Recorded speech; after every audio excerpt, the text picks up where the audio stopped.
સુરતમાં ઉત્તરાયણની વચ્ચે અત્યારે પાટીદાર નેતા અલ્પેશ કથિરિયા અને તેમના સહિત કુલ 3 લોકો વિરુદ્ધ જે મારામારીની ફરિયાદ જે છે નોંધવામાં આવી છે, શું તે સમગ્ર મામલો તેની વિગતે વાત કરશું। નમસ્કાર, હું છું પ્રથમ મોદી, આપ જોઈ રહ્યા છો નિર્ભય ન્યૂઝ।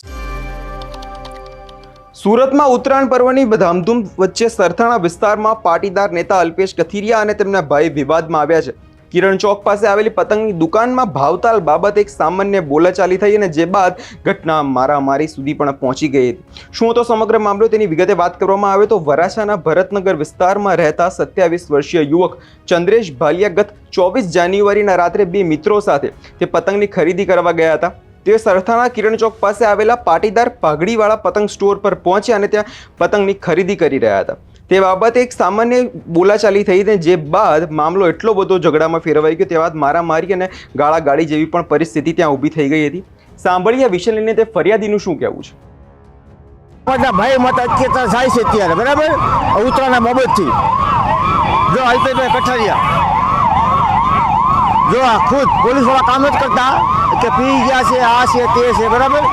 અલ્પેશભાઈ ખુદ કઠારિયા કોઈની વાત નથી સાંભળતા।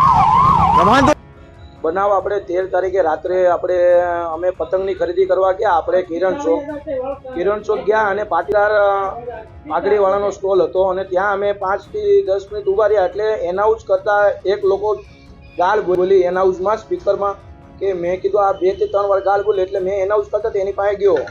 મેં કીધું આ જે માણસ મેં કીધું ગાળ બોલે છે, મેં એનાઉન્સ ના કરે, મેં કીધું અહીંયા કોઈની મા બેન દીકરીઓ નીકળે તો આ રીતના ગાળું ન બોલે। મેં કીધું સભ્યતામાં થોડીક વાત કરો તો સારું લાગે। પછી થોડીક વાર થયું એટલે કોકની યારે બબાલ કરવા માંડ્યા, ખુરચીને એવું ઉડ્યું એટલે મેં ડાયરેક્ટ પીસીઆરમાં ફોન કરી દીધો। પીસીઆરમાં ફોન કરીને ડાયરેક્ટ પીસીઆર આવી ગઈ। પછી અલ્પેશ કથિરિયા અને તેના ભાઈ બંને આવીને અને પછી બધાને ગાળું ગોલોચ ને મારવા માંડ્યા। એટલે મેં પછી કીધું કે આની પાસે કોઈ સત્તા નથી, કોઈ પોલીસવાળાની જાહેરમાં બધા એને મારે છે અને પોલીસવાળા તંત્ર કોઈ પણ કાંઈ જાતનું કંઈ કરી નહીં રહ્યા।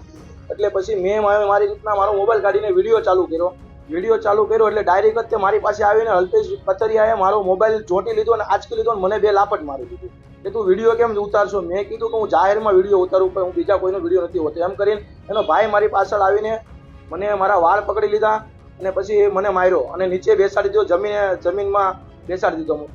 5 થી 10 મિનિટ મારા વાળ પકડ્યા। પછી થોડીક રેન વાર લાગી એટલે પાછો હું નાથી નીકળી ગયો। એટલે પાછો મેં વિડીયો ચાલુ કર્યો કે આ મને હજી મારે છે, તમે કોઈ પોલીસવાળા કેમ કોઈ કાંઈ વસ્તુ કરતા નથી। કોઈ પણ પોલીસવાળાનું તંત્ર આખું ઊભું હતું પણ કોઈ વસાડે કોઈ મારો બચાવ કરવા આવ્યું નહોતું। 5 થી 6 પીસીઆર ઊભી હતી, કોઈ મેડમ પીએસઆઈ ઊભા હતા, કોઈ મારો મને બચાવ કરવા મારું કોઈ નહોતું આવ્યું। અને પોલીસથી આગળનો કોઈ માણસ હશે કે આ કોઈ આને પોલીસથી આગળ જતો હશે કે અલ્પેશ કથિરિયા નામ માણસ હશે ત્યાંનો, એટલે કોઈ આગળ ન આવ્યું હોય એવું મારું કહેવું। પછી મને મારા વાળ પકડીને મને પીસીઆરમાં બેસાડ્યો। પીસીઆરમાં કે ભાઈ ચાલ લુકા તું બેસી જા। પોલીસવાળાએ મને કોઈ વસ્તુ નથી કીધું, મને પોતે વાળ પકડીને પીસીઆરમાં બેસો। મેં પીસીઆરવાળાને કીધું કે મારે સરથાણા મારે પોલીસ સ્ટેશનમાં મારે ફરિયાદ કરવી છે એટલે મારી રીતના આવો બનાવ બન્યો છે, ખોટી રીતના મને મારા વાળ પકડીને મને બેસાડ્યો અને માર્યો છે અને મેં હું નિર્દોષ છું અને મને માર્યો છે પણ મને ગુનેગાર બતાવે, સાબિત કરે છે કે મારે આ રીતના મારે કોઈ વસ્તુ હું કંઈ ગુનેગાર નથી। ફરિયાદ નોંધાવી પછી ફરિયાદ મને જો અત્યારે મારું ખોટી રીતના મારું પેપરમાં બધે એટલે મારું અત્યારે ખોટી રીતના બધું આપે છે।